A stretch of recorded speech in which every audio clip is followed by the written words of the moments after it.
Hi friends, ഇന്ന് നമ്മൾ ഇലയിൽ ചോറൊക്കെ പാക്ക് ചെയ്ത് നേരെ വണ്ടർ ഹിൽസിലോട്ടാണ് കേട്ടോ പോകുന്നത്. അങ്ങനെ ഞങ്ങൾ ഇറങ്ങിയപ്പോൾ ആ ഒരു സുന്ദരം പൂച്ചക്കുട്ടി നിൽക്കുന്നു. അഭി അത്ര ഓക്കെ അല്ല കേട്ടോ, അവന് ചെറിയൊരു പനിയുടെ ഒരു ലക്ഷണങ്ങളൊക്കെ ഉണ്ടായിരുന്നു. ഇവിടെ പോവാ ബീച്ചിലാണോ പോകുന്നത്? അവിടെ എന്തൊക്കെയുണ്ട് മോനെ ബീച്ചില്? ഊഞ്ഞാലുണ്ട്, പിന്നെന്തുണ്ട്? ഓറഞ്ച് കാറുണ്ട്, പിന്നെന്തുണ്ട്? എല്ലാം അപ്പിക്കാണോ? ഓക്കെ.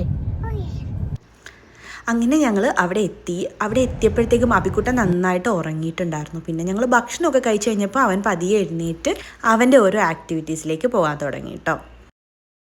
Hi hi. അവിടെ ചെന്ന് കഴിഞ്ഞപ്പോഴത്തേക്ക് അഭിമോന് കിട്ടിയൊരു ഫ്രണ്ടാണ് കേട്ടോ ഇത്. അങ്ങനെ അത് കഴിഞ്ഞിട്ട് അവന് കഞ്ഞിയൊക്കെ കൊടുത്തു. വീട്ടിലിരുന്ന് കുടിക്കുന്നതിനേക്കാളും പുറത്ത് പോകുമ്പോൾ അവൻ കുറച്ചുകൂടെ നന്നായിട്ട് കഞ്ഞിയൊക്കെ കുടിക്കാറുണ്ട്. അപ്പോൾ ഇത്രയുള്ള വീഡിയോ അടുത്ത വീഡിയോ കാണുന്നവരെ ടാറ്റ ബൈ.